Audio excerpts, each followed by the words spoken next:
Hello everyone, welcome back to another episode of the CoachCon podcast. So, episode 29, coming in your ears. I'm just going to crack open a Red Bull. Ah yes, beautiful. Just going to get a quick sip here, listeners. Oh, bloody hell.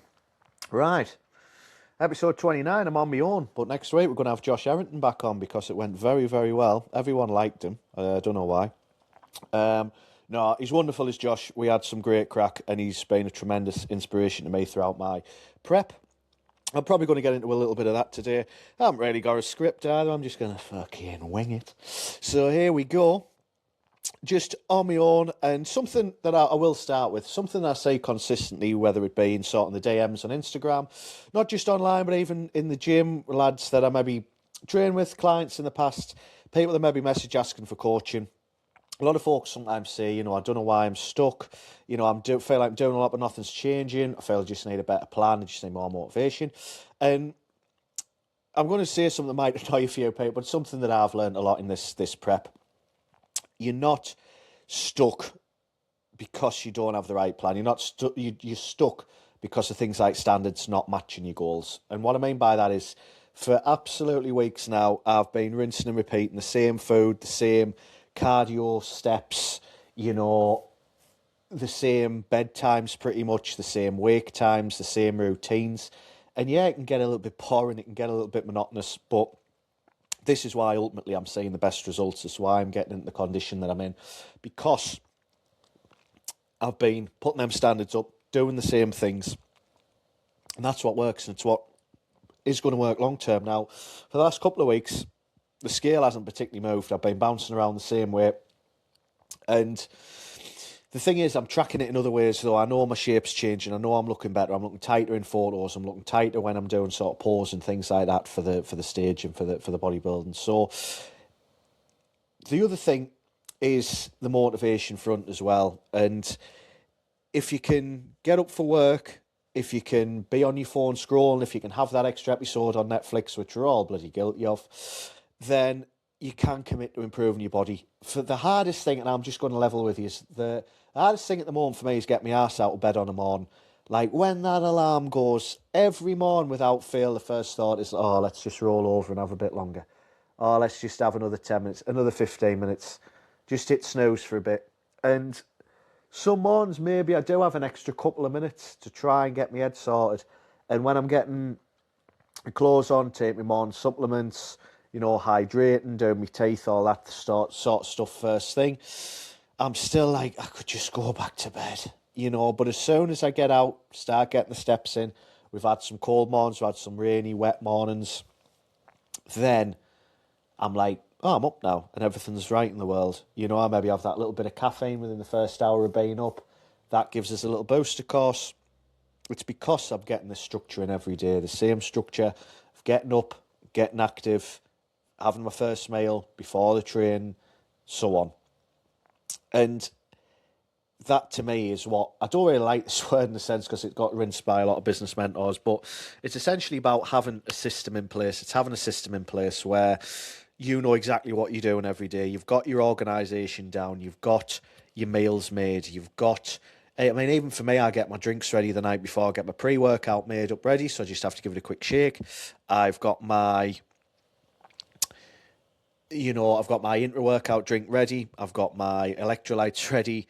Everything's there, fully committed. And that is the big, big difference. So a lot of folks, and this was even me for a time, is, I'll train when I fail up to it. I'll fail when I'm in the mood. I'll do it when I'm in the mood, or I'll get back to things on Monday, or I'll eat a better meal plan from next week. I'll get back on it next week. That's the one. But that isn't a plan. It's just nonsense, really. And that doesn't build physiques. That doesn't get you to a bodybuilding stage. That doesn't get you to be doing a photo shoot. If your plan requires you to feel good every day, then you've kind of already had it. I promise, as much as I like the gym, and I've had some great sessions, my training partner Bill's been amazing at pushing me in the gym.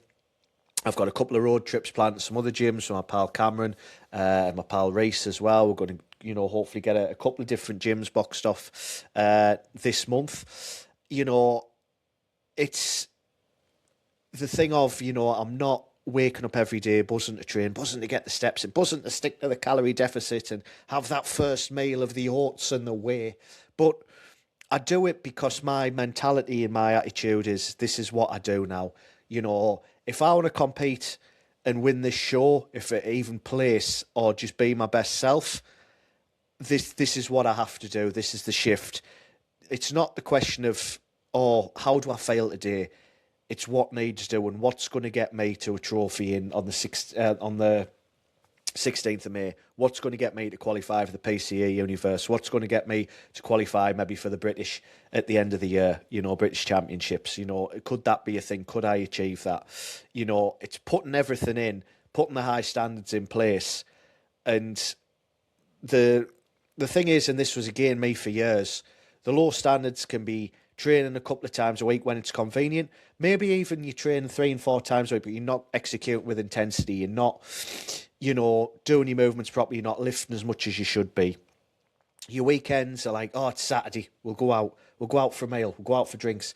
And it's the amount of volume that you have. It's not having a step target thinking, oh, I'm going to get X amount of miles in a day. I'm going to do this, do that. You know, it's not having a set bedtime. It's not getting your food prep done. It's doing the other thing of like as well, you're living off your protein bars, your coffees, your low calorie snacks, you know, the pop chips, the popcorn, all that kind of stuff. And we've all done it. I've done it. You know, I mean, I'll be honest, early on when I first thought about prep, when I was about 24 weeks out when I booked my show, before sort of announcing it and everything like that, I was like still being a bit like that. I was still having you know, a couple of protein bars a day and the shake, and then maybe a couple of proper meals, you know. It was the thing of doing that consistently, but that is no good for digestion. It's no good for how your physique looks. It's no good for the water retention. It's no good for training performance. You know, if you have a couple of protein bars, that is going to be not as good, we know, as Seven, say, a couple 100 grams of beef mince and, you know, even some rice cakes with it, something like that. You know, get things that's predictable, get things where you know the calories. So at the minute, I'm eating the same meals every day, and yeah, I might make the odd tiny swap. I might have something like turkey instead of chicken, or banana instead of an apple, or something like that. You know, raspberries instead of blueberries, something like that. Make little changes, but I know what's in those changes, because I'm matching macros, I'm matching calories, matching the protein. So I'm getting the result that these habits are creating, you know. It's like I was saying before, the high standards, they're boring. It's things like your protein with every meal. It's having your steps every day, 3 to 5 sessions in the gym a week, same few meals on rotation, food prepped, bedtime window, that's it. You know, it's not exciting, it's not viral, but it's effective.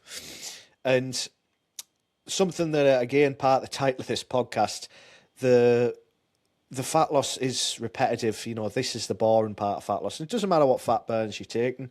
You know, I'm sure I'm going to get into things at some point about my supplementation, what I'm using, that kind of thing at the moment. But nothing is a wonder drug. Nothing is going to change your physique as much as actually just getting in, doing the work, getting things done. That's what does it. Diet and exercise is the thing. You're not going out train a bad diet. You're not going to be able to take all the clenbuterol and things like that and expect to be in great shape if you're eating Greggs every day. You know, it doesn't work. You know, you don't stop brushing your teeth because it's boring. That's what I was saying to one of my clients today. You do it because you have to. You know, you don't just quit your job and walk out when you've got no money and no plan. You know, you accept these things as part of being an adult. And fat loss and body composition, physique development, getting on a bodybuilding stage, it's all the same. But bored doesn't mean it's not working. Bored usually means that it's working. So, again, something that I touched on before is consistency beating your intensity. So 3 gym sessions a week for a year is going to beat 6 sessions for 3 weeks and then quitting. You know, like 10,000 steps every day is going to beat 30,000 one day and nothing the rest of the week. You know, don't be chasing perfect weeks. Don't be chasing, you know, the next big thing or anything like that. Just start having repeatable weeks with repeatable meals, repeatable habits that you can do. If you can get up and get a walk in every other day, do it. You know, if you can track your calories 5 days a week and be disciplined enough on the weekend, not be silly, then do it. You just need to be reliable, and things need to work regardless of what's going on, regardless of work, regardless of situations. Making sure that you get those basic standards in place. I had a day, I believe it was not last week, the week before, I was on a TV set just as an extra, just had nothing major in that, 14-hour day. I made sure that I trained before I went on. I did my cardio after. I did my steps when I was on set. I did laps of the little dressing room that I had and laps of the corridor that we had, making sure that things got done regardless. So that plan works even on a day where I've got something like that. And something that I'll share, I do want to, share my current standards, if you like. And I'm not sharing this to impress anyone. I'm sharing it to just try and show you what might be realistic, what you can do. So get the gym stuff out the night before. I've got my meals prepped, drinks mixed, like I say. In the morning, alarm, up, get the steps in, meal one, train, cardio, eat, more steps. No negotiating. This doesn't, make special anything like that. It's just consistency, and it's what's working.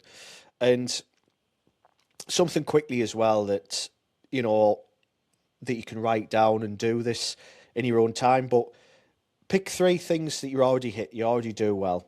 Pick 3 that you're avoiding, and then pick 1, not 10, just 1 new thing, and raise that standard. Just build on it from there, whether it's going to be steps, meal prep, something like that, something that moves you forward. Even something like taking a chance and getting a new job, trying a new career. I mean, for me, I've had a lot of jobs. I've been a Father Christmas. I've been working in call centres before. I've done manual labour. Like, I've pretty much done a lot of stuff. Worked in Frankie and Benny's for a time on the bar. You've got to try different things. Sometimes you've got to do something to get somewhere else, and don't be afraid to do that. Don't be waiting to feel ready. When I walked out the Learning Curve group, before thinking about getting qualified as a PT and things like that, I wasn't prepared to do that, but that's what I did. I handed the laptop back in, left him an email, said thanks for everything. 3 months later, I was qualified as a PT and working in the gym. Like, it can be done. You don't get ready, then act. You act, then start feeling ready. Confidence comes from keeping promises to yourself. I know that's something that I've said before. Action first, feelings later. So, I kind of want to make this a little bit of a shorter one today, if I can, which is unlike me, but we're going for it. Some notes that I've already made ahead of this is you don't need a new plan, you don't need new supplements, you don't need to wait for the first of the month to start something. You need some high standards. It's not a challenge, it's not this 75 hard, all that stuff, or just some little phase that you're not going to continue with. Use it to be, this is how you live. If you put them standards up, your body's going to catch up. So that is what I've got to say about that. So just something as well, I did say that I was going to touch a little bit on prep a bit more and how that's going. And honestly, really well. I'm embracing the process. I'm enjoying it. Yes, a lot of the days are the same, but it's good. It's something that I'm enjoying. It's something that deep down I've always wanted to do.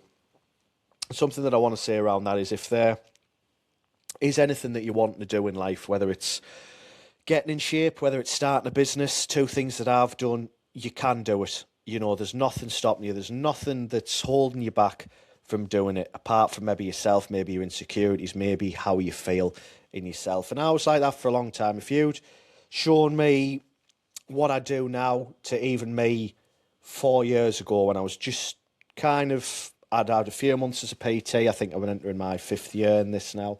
But if you had said to me, you'd be doing a podcast, you'd be doing reels 2 and 3 times a week, you'd be uploading to YouTube regularly, you'd be doing a bodybuilding show, wouldn't have believed you, would have thought impossible. That can't be me, but it is. And I'm not done with what I'm wanting to do. This is why I'm doing the ultra marathon as well in June. Very important to me. Of course, fundraising for the Mind mental health charity. So a charity very close to me, and I'm sure we'll do a little bit of an episode on that at some point as well. But essentially, the message I always try and give is that if I can do these things, you can as well. There's nothing stopping you. There's nothing holding you back. I've been able to turn my life around. I've been 20 stone before. I've been very close to suicide twice in my life. You know, there's been numerous points during my life of low mood, depression, you know, the general thoughts of not wanting to be here anymore and take my own life. There's been twice where I've been extremely close to it and in the moment of doing it. But I've come through that. I'm still here, and I'll continue to be here, continue to try and inspire people. And this isn't something that I say lightly, but one thing that I'm doing with this journey is trying to document the ins and outs of things day to day, prep. So I'm using the YouTube, I'm documenting week to week, I'm using my Instagram, using my platform, my stories, everything like that. And I don't care whether my content reaches 1,000 people, one person. You know, if it helps one person, then that's what I'm bothered about. You know, that's what I care about. If I can help one person in their life, then I'm happy enough. So probably going to leave this one there. This has been the shortest podcast that I've ever made, and it's been quite an exciting one. It's fired me up. There was a video that I actually did the other day on YouTube as well, so feel free to check that out on the Coach Con YouTube channel. That was a little bit about this as well. It was just kind of touching on it, then I've took it a little bit further in this podcast. So if you enjoyed it, like, subscribe. God bless you. Josh is on next week. You're going to love it, and I'll see you in the next one.